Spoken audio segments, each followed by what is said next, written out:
Today I'll show how to buy shares of Roche Bobois SA, a French high-end furniture and design company traded on Euronext under the ticker RBO.PA. This is educational information and not financial advice. To proceed, you need a brokerage account, and I'll use eToro as an example to demonstrate the process. After registering, you must verify your account with an identity document and add funds to enable purchases. Use the platform search box and type the ticker RBO.PA to locate Roche Bobois. Make sure you select the Euronext listing to reach the correct share. On the asset page, you'll find a brief company description and a price chart showing recent activity.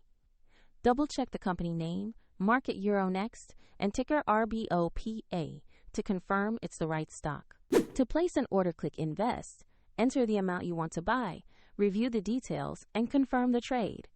If the market is closed, your order may be queued until it opens, and if funds are insufficient, the platform will prompt you to add money before confirmation.